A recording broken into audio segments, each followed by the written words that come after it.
Starting soon, the Monday Market Highlights podcast will be exclusively available on Milford's new podcast channel called On Track with Milford. Search On Track with Milford on your podcast app and tap subscribe so you don't miss out on any episodes. You're listening to the Monday Market Highlights brought to you by Milford. Good morning. It's Monday the 10th of July and I'm Kate from Milford. This week in economic news, the RBA kept rates on hold at 4.1%, with market expectations largely balanced between hold and 25 basis point rise. Interestingly, most economists have kept their peak rate assumptions unchanged and therefore pushing peak rates to later in the year. What was more surprising to the market was the dovish statement by the governor, which highlighted the cumulative impacts of prior rate rises as the rationale for the pause in rates. Moving to the US, employment data showed the US economy continues to be resilient, with a big ADP employment beat, and JOLTS data showed falling vacancies and job cuts are at an 8-month low. ISM Services PMI came in stronger than expected at 53.9 versus 51 expected. However, ISM manufacturing PMI data was soft, in fact, the weakest level in more than 3 years.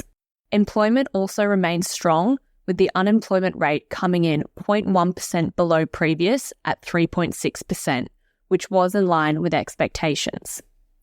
More importantly, the economy added 209,000 jobs in June 2023, following a downward revision of 306,000 in May, and was below market forecasts of 225,000. This is the lowest reading since December 2020, but is still strong relative to the 70 to 100,000 jobs needed per month to keep up with the growth in the working age population. Finally, on US economic news, the Fed minutes showed a less united board at its June meeting, with some officials favouring a 25 basis point increase, but went along with the decision to pause instead. Almost all members said that additional rate increases would likely be appropriate. In equity news, the ASX 200 was down 2.24% last week, with nearly every sector down as macro volatility and central bank uncertainty continues to mount. Despite this, M&A activity and updates to existing deals evolved last week, including a $1.2 billion buyout proposal for Costa Group from PSP, and United Malt Group also entered into a scheme implementation deed under which Maltese has agreed to acquire 100% of the shares for a 45.3% premium.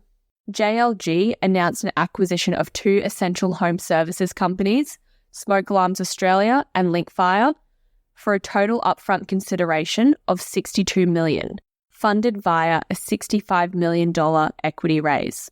The acquisition reportedly created a new growth vertical for JLG, which supports its existing business.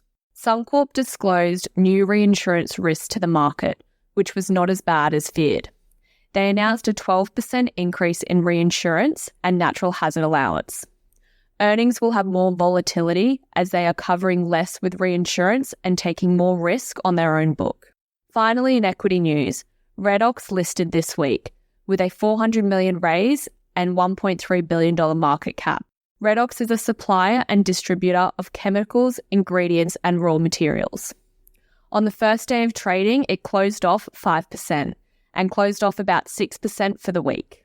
Turning to the week ahead, the most important data print to look for is the US inflation rate. Core inflation is forecast to fall 0.3% to 5% for June, and headline inflation is forecast to be 3.1%, which is a 0.9% decline from May.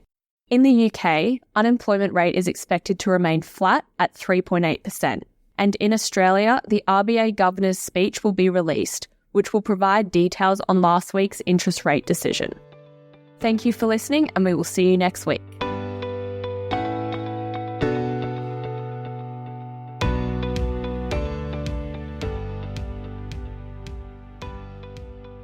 Don't forget, this podcast is moving to Milford's new podcast channel.